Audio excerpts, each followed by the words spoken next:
আসসালামু আলাইকুম ওয়া রাহমাতুল্লাহি ওয়া বারাকাতুহু। আপনাদের মাঝে আবার লাইভে উপস্থিত হলাম ভাইয়েরা।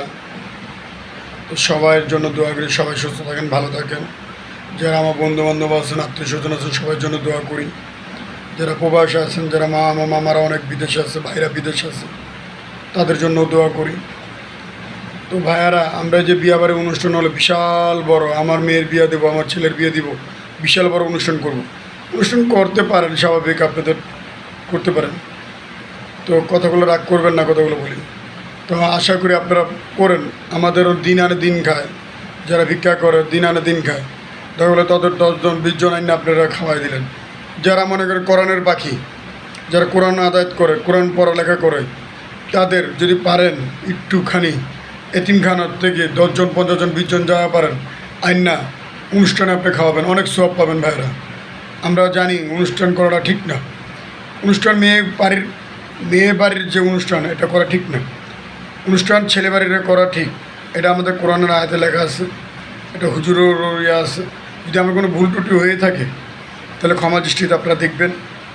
তো আশা করি আপনাদের মাঝে অনেক মুরব্বীরা বউকে অত্যাচার করেন, বউকে অত্যাচার করবেন না।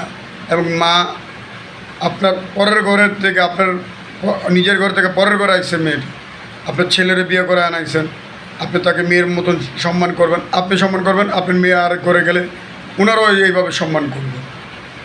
আপনি নিজের বউর মতন মান না মেনে, আপনি ছেলের বউ না মেনে একটা মেয়ের মতন মেনে তাদের সাথে চলবেন। শ্বশুর শাশুড়ি দুজনকে বলছি, আপনারা মায়া মমতা বজায় চলবেন।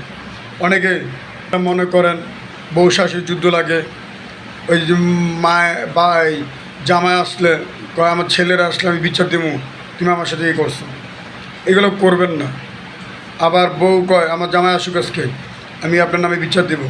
এগুলো আপনারা বউরা করবেন না, কারণ এ করা ভালো না। আল্লাহ আমাদের দুনিয়ায় 2 দিনের জন্য পাঠিয়েছে, আমাদের চেক করার জন্য আমরা আল্লাহর ইমামত করি কি না, আল্লাহর 5 ওয়াক্ত নামাজ পড়ি কিনা না। হ্যাঁ, আল্লাহ বলছে কাজ করেন, ভাত খান। আল্লাহকেও ডাকতে বলছে, আপনার সময় অনুযায়ী আল্লাহকে নামাজ পড়ুন, 5 ওয়াক্ত আল্লাহ বিল্লাহ করুন। যে আরেকটা কথা বলি, যারা যে জায়গায় গাড়ি